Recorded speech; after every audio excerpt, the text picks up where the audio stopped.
So this video is basically about me, or the former me, the Øystein experience, just because I was the best at buying books that I thought would look good in my shelf. So in this video I'm going to talk about the 10 books you need to have in your shelf if you want to show off, and not necessarily read the books. That's not to say that these books are bad books, or that people don't enjoy these books, or that people didn't buy them to actually read them. It's just the 10 books I thought of when I thought I would make this video. The first one on this list is Infinite Jest by David Foster Wallace. It came out in 2005 and it's over 1,100 pages.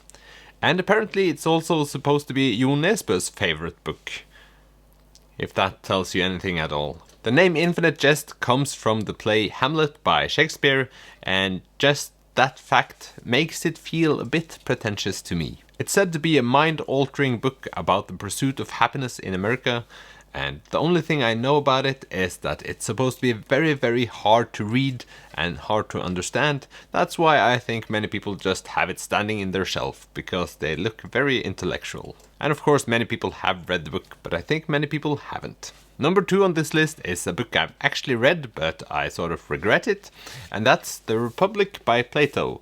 I think both the person who has written this book and the title is enough for people wanting to have this in their shelf, or it's just me. But I think many people do want to have one very, very old book, and this sort of does the trick. It's about Socrates and him discussing a lot of deep and important themes together with a bunch of people, and I struggled to get through this book at all. I wouldn't say it's irrelevant, I would just say that I struggle to relate to it.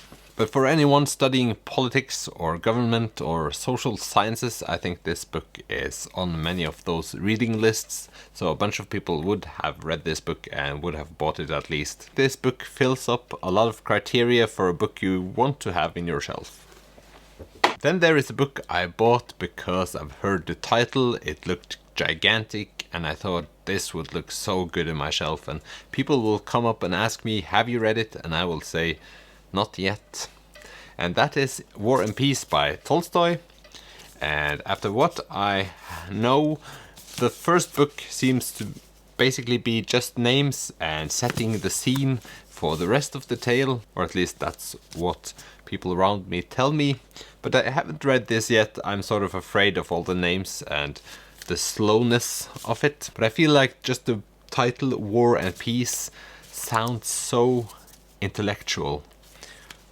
So that's why I'm keeping them around in hopes that I will read it at some point. The reason I bring up this book is just because Tolstoy and Dostoevsky are two authors that come up when people ask other people, what should I have in my shelf? And people tend to say you should have the big Russians in your shelf. That's important. And I have actually gotten this recommended to me by two middle-aged men, whereupon I asked them, have you read it yourself? And they both said no.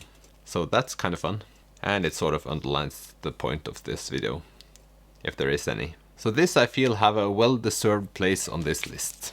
I understand that this doesn't necessarily look that great in my shelf, but the Penguin Classic might. The next one is Capital in the 21st Century by Thomas Piketty. The reason why this one is on the list is because it sold 1.5 million copies within the first 2 years of being published, and it's called Capital in the 21st Century, and it sold 1.5 million copies within the 2 first years. And what is it about? Well, the grand dynamics that drive the accumulation and distribution of capital. I know that didn't sound very, very engaging, but it's a book I really want to read, and that's because it made so much debate, it seems so important in such a short time, and it's about how we distribute money in the world, which is an interesting topic. And especially if Piketty actually sees it from a whole new angle. The next one on the list might be Norway specific, but I feel like it's not, just because there are other people like this author out there, and it's My Struggle by Karl Ove Knausgård. In my shelf there are 4, and I don't think I'll ever read one of them. And in Norwegian homes there are many of these around. He writes in a beautiful way, but he basically writes about himself and his thoughts. There are many thoughts, but not necessarily about grand topics. When people around me talk about this book, they often say that he talks a lot about his own genitals. But it's so well written. He also has sold a lot of copies, so there has to be something in his books that are popular. But just the concept of writing 6 books about yourself also feels kind of pretentious. But I'm certain that there are other authors in other countries that are similar to Karl Ove Knausgård in this respect. I felt at least that he had to be on the list just because when Karl Ove Knausgård publishes a book, people have to buy it just because it's Karl Ove Knausgård. I would have liked to see a statistic of how many people have actually read the books versus how many people have actually bought them or got them gifted. I think that's a fair share of books. The next book is more known for being discussed than actually read, and it's Ulysses by James Joyce. This book is notoriously known for being difficult to understand, and that's why many people buy it but don't care to read it. And I'm in that category, because I have never considered actually reading this book since I started this YouTube channel, and it's just because I'm afraid. I'm afraid of wasting my time on reading this book without understanding anything at all. And I think there are a lot of people with me, and that's why I think this stands in many bookshelves without ever being read. At least I think if you buy this book and put it in your shelf and read it, no one else will read it after you, so you'll be the only one in that house that have read it. And if you've read it, you'll probably read it 20 times just to try to understand. It also seems to be a very divisive book, but not on my channel, because you that comment my videos seems to not be in the fan club, at least. At number 7 we have Atlas Shrugged by Ayn Rand, the only woman on this list, and I feel like that makes completely sense. Because when thinking about people writing pompous or big books, it's usually men. The theme of Atlas Shrugged, according to Ayn Rand, is the role of the mind in a man's existence. Which just underlines why this book is on the list. Feels like a pompous theme, and the title and the front cover, there are probably many covers, but the covers I've seen just looks ridiculous. To me at least. But it is a highly popular book and a lot of people have bought it. I've just never met anyone that has read it. So if you've read it, I'm especially interested in hearing if this one is worthwhile. I just felt like it belonged on this list. Now we have a book for the especially interested, and it's The Communist Manifesto by Marx and Engels. Of course, if you're interested in politics, you might want to read this. This one I've read, but I think that this is a very shortened version, and I think it's interesting. It's a very clear message in this book, and that's kind of intriguing. That's not that often. People that are interested in politics in general are very taken by their cause often, and that's why I think that many people have bought this sometime and not read it, but they have bought it so they feel like they support their cause. If you didn't notice, this video is filled with my feelings around a lot of topics. Feel like you get to know all my prejudice in this video. So that was number 8, I think. At number 9, it's Shakespeare, or your country's version of Shakespeare.